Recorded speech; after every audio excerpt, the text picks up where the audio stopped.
Hey guys, tell me what you think. I've upgraded the Peugeot. Yeah, I know it was on the back burner, but I decided to put a few parts on it. And this is what I first started with. I put some proper Michelin Dynamic Sports with a little checker flag. And I really think that checker flag blends in well with the checkers on the Peugeot logo. What else did I do? I put some proper boxed rims on them with these beautiful silver hubs on it. So it's a beautiful blend. And to be quite honest with you, these hubs and wheels are from a State bicycle, the State that I recently purchased.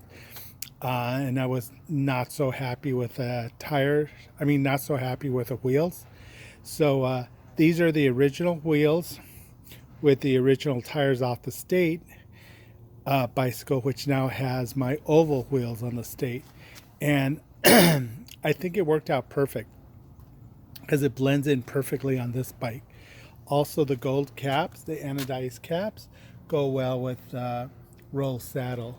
So, you guys know, well, maybe you don't know, but I put a French Zeffel top tube pump in. I was going to put the C tube pump, but I couldn't find the proper size since this measures in at about 50.5 to 51 centimeters. And the super small had too big a gap and I didn't want to put another clamp on it.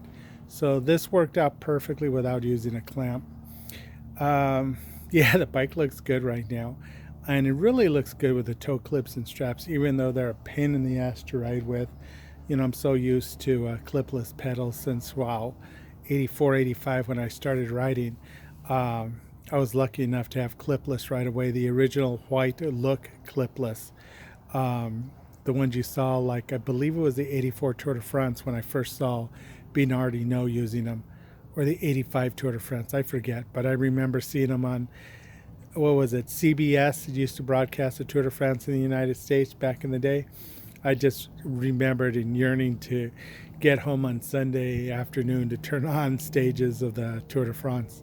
So this is the Peugeot, the 1985, the PH501. She's looking better and better.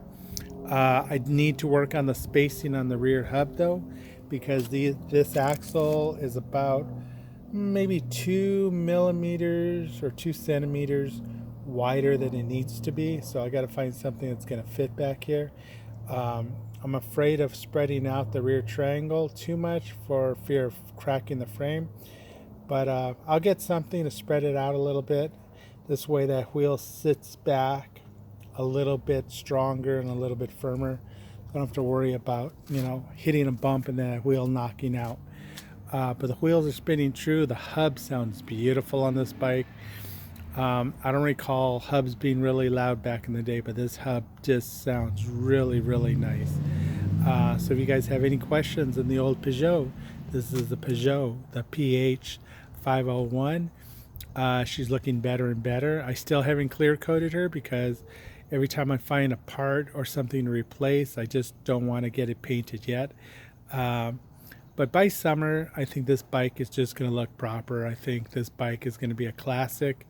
And yes, it's on the back burner. Have you guys saw my new Scott mountain bike? Check out that video. I just got it. I'm already fine tuning it.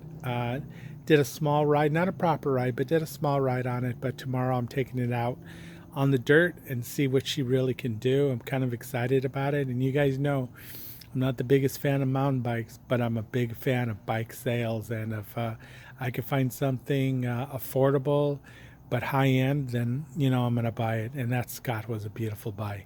So anyways, talk to you guys all soon. I love the comments. If you have any questions about the Peugeot, let me know.